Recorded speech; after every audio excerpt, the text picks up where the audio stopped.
रेत के समंदर में बसे राजस्थान के एक प्राचीन राज्य में, जहां सूरज की पहली किरण रेत पर सोने की तरह चमकती थी, वहां की हवाओं में वीरता और प्रेम की कहानियां गूंजती थीं।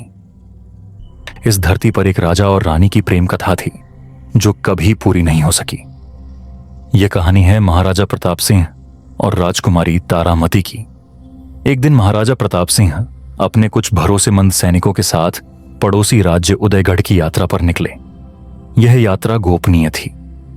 वहां के महाराज ने कुछ महीनों पहले सहयोग का प्रस्ताव भेजा था और प्रताप सिंह उस पर विचार कर रहे थे। उसी समय उदयगढ़ में राजकुमारी तारामती, जो अपने सौंदर्य और विद्वता के लिए जानी जाती थीं, नित्य पूजा के लिए प्रसिद्ध चामुंडा देवी मंदिर जाती थीं।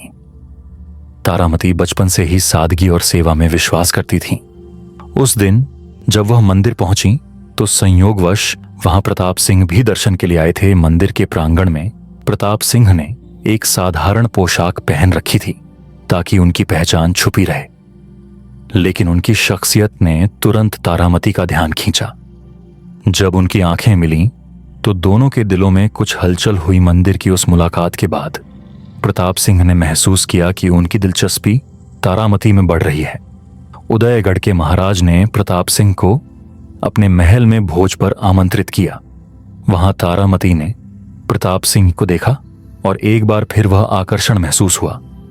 भोज के दौरान प्रताप सिंह ने एक गीत गाते हुए संगीत की कला में रुचि दिखाई। तारामती ने चुपके से उस गीत के बोलों को सुना। जब भोज समाप्त हुआ तो उन्होंने अपने दासी के माध्यम से प्रताप सिंह को एक संदेश भिजवाया। महाराज, आपके शब्दों ने मेरी आत्मा को छू लिया। क्या यह संभव है कि आपसे और अधिक संवाद हो सके? प्रताप सिंह ने तुरंत उत्तर दिया, यह रेत का प्रेम है राजकुमारी। आपकी सुंदरता और शब्द दोनों अमूल्य हैं। इसके बाद दोनों के बीच पत्रों का आदान प्रदान शुरू हुआ। हर पत्र में वे अपने दिल की गहराइयों को व्यक्त करते, लेकिन दोनों ही जानते थे कि यह प्रेम आसान नहीं होगा। राजघरानों की राजनीति और उनके परिवारों की महत्वाकांक्षाएं उनके बीच दीवार बन सकती थीं। प्रताप सिंह ने एक रात तारामती से गुप्त रूप से मिलने का प्रस्ताव रखा। यह उनके प्रेम की परीक्षा थी। तारामती ने साहस दिखाते हुए इस प्रस्ताव को स्वीकार किया। रात के सन्नाटे में जब पूरा महल सो रहा था, तारामती चुपचाप महल से निकलकर उस जगह पहुंची जहां प्रताप सिंह उनका इंतजार कर रहे थे। वह स्थान था रेत के टीलों के बीच एक प्राचीन मंदिर। दोनों ने पहली बार अपने दिल की बातें खुलकर की। प्रताप सिंह ने तारामती से कहा, तुम्हारी आंखों में मैं अपना जीवन देखता हूं, लेकिन क्या यह प्रेम हमारी कड़वी सच्चाई को पार कर सकेगा? तारामती ने उत्तर दिया, यदि हमारा प्रेम सच्चा है तो समय और परिस्थितियां इसे रोक नहीं पाएंगी। प्रताप सिंह और तारामती का प्रेम गुप्त था, लेकिन उनकी मुलाकातें धीरे धीरे राजमहल की दीवारों से परे जाने लगीं।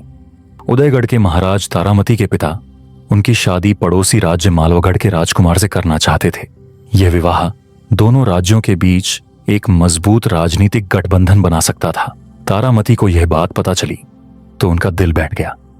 एक ओर उनका सच्चा प्रेम था और दूसरी ओर पिता का आदेश। उन्होंने प्रताप सिंह को एक पत्र लिखा, प्रिय प्रताप, मेरे पिता ने मेरे विवाह का निर्णय लिया है। मुझे नहीं पता इस प्रेम का क्या अंजाम होगा, लेकिन मैं अपने हृदय में केवल तुम्हें स्थान दे सकती हूं। मैं लिखा, तारामती, मैं जानता हूं कि यह राजनीति हमारे प्रेम के लिए बाधा बनेगी, लेकिन मैं इसे हारने नहीं दूंगा। यदि हमें लड़ना पड़ा तो मैं लड़ूंगा, चाहे परिणाम कुछ भी हो। प्रताप सिंह ने अपने भरोसेमंद साथी सेनापति अर्जुन सिंह को यह बात बताई। अर्जुन सिंह ने सलाह दी कि उन्हें तारामती को अपने राज्य में लाने का उपाय करना चाहिए, लेकिन प्रताप सिंह जानते थे कि यह कदम दोनों राज्यों के बीच युद्ध का कारण बन सकता है। इसी बीच तारामती ने अपनी दासी कमला के माध्यम से प्रताप सिंह को संदेश भिजवाया कि उनकी सगाई की तैयारी हो रही है। उन्होंने प्रताप सिंह से अंतिम बार मिलने की गुजारिश की। संध्या का समय था। तारामती अपने महल से चुपके से बाहर निकली और रेत के टीलों के बीच बने एक पुराने किले में पहुंची। प्रताप सिंह पहले से वहां उनका इंतजार कर रहे थे। तारामती ने कहा, यह प्रेम शायद अधूरा रह जाएगा, लेकिन मैं चाहती हूं कि हमारी आखिरी मुलाकात यादगार हो।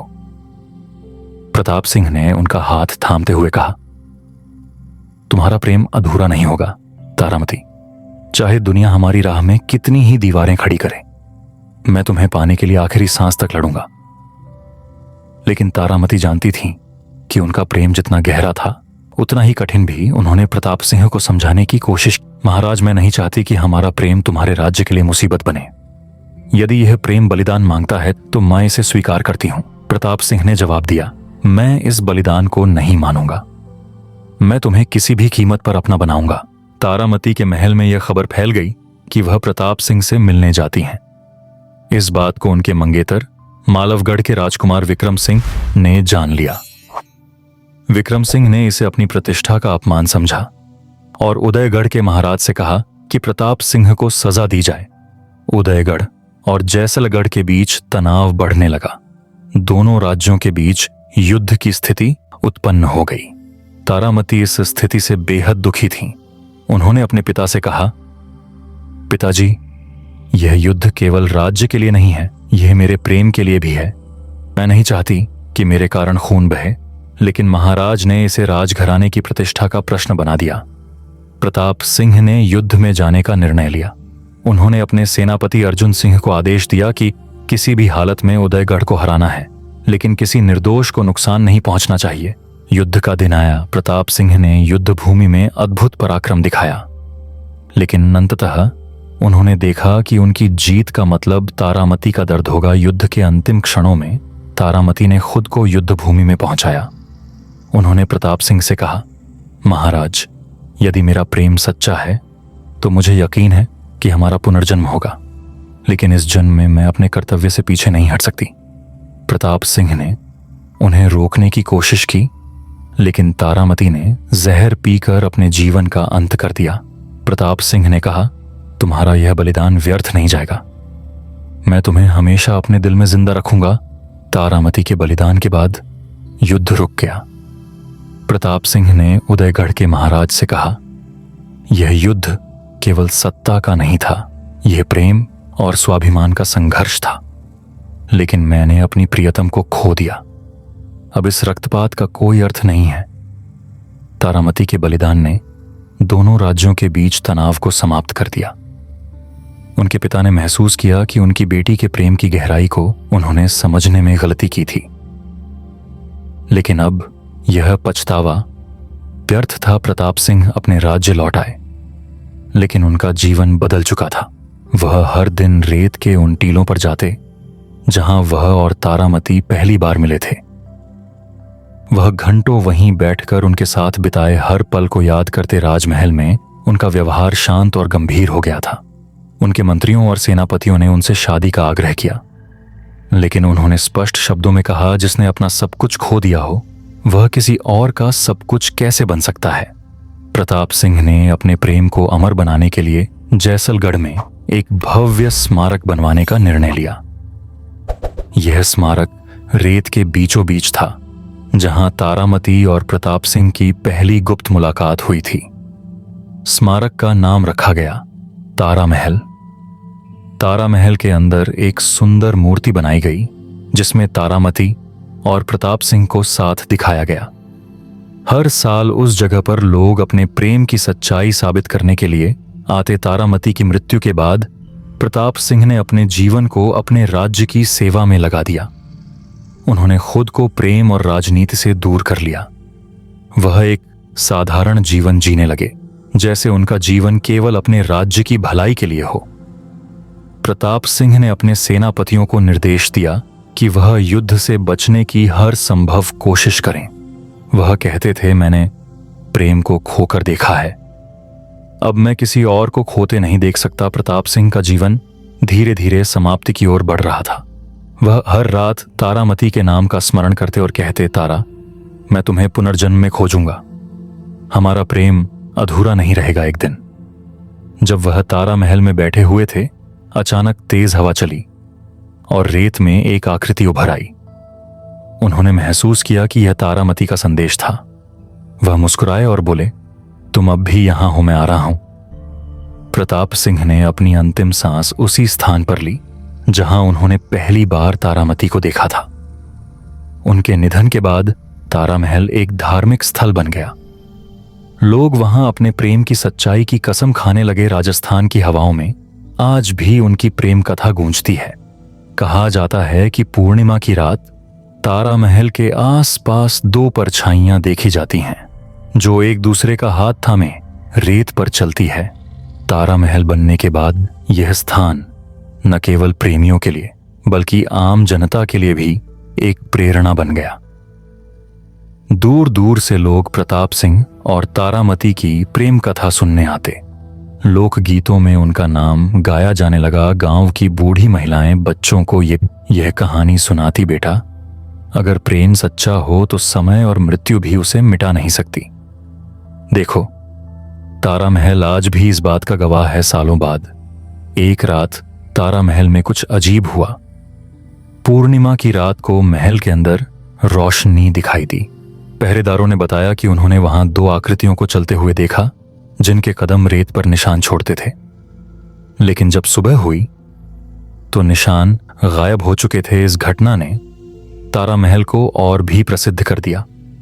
लोग मानने लगे कि यह प्रताप सिंह और तारामती की आत्माएं हैं जो अब भी एक दूसरे का साथ नहीं छोड़ पाईं। प्रताप सिंह की मृत्यु के बाद जैसलगढ़ के लोगों ने उनके द्वारा स्थापित मूल्यों को अपनाया। राज्य में प्रेम और शांति का युग शुरू हुआ। उनके उत्तराधिकारी ने प्रताप सिंह की स्मृति में हर साल तारामती उत्सव मनाने की परंपरा शुरू की। इस उत्सव में लोग रेत पर दिए जलाकर प्रेम की अमरता का जश्न मनाते। यह परंपरा राजस्थान के हर कोने में फैल गई। तारामती और प्रताप सिंह की प्रेम कथा अब लोकगीतों का हिस्सा बन चुकी थी। भजन, लोकगीत और नृत्य में उनकी कहानी को व्यक्त किया जाने लगा। गायक गाते रेत के हर कण में बसा है उनका प्यार जो अमर हुआ, छू गया हर संसार। कहते हैं हर प्रेम कहानी का अंत नहीं होता। सदियों बाद राजस्थान के एक गांव में एक बालक और बालिका का जन्म हुआ। दोनों एक दूसरे से बचपन से ही बंधे हुए थे। उनके माता पिता ने बताया कि जब वे रेत पर खेलते तो उनके कदमों के निशान तारा महल की दिशा में जाते। एक दिन बालक ने अपनी मां से पूछा, मां, यह तारा महल क्या है? मुझे वहां जाना है। जब वह बालक और बालिका तारा महल पहुंचे तो उन्होंने वहां की मूर्ति को देखकर कहा, यह तो हम ही हैं। गांव के लोग मानते थे कि यह प्रताप सिंह और तारामती का पुनर्जन्म था। उन्होंने अपने पिछले जीवन की कहानी सुनाई। दोस्तों, ये पार्ट 1 था। आप लोग मुझे कमेंट करके बताओ कि आपको ये कहानी कैसी लगी। अगर आप लोग कमेंट में पार्ट 2 के लिए डिमांड करोगे तो मैं इस कहानी का पार्ट 2 भी जल्द से जल्द लेकर आऊंगा। इसीलिए अगर आप लोगों को इस कहानी का पार्ट 2 चाहिए तो एक कमेंट जरूर करना। जितने ज्यादा कमेंट होंगे उतनी जल्दी पार्ट 2 आएगा। बाय दोस्तों।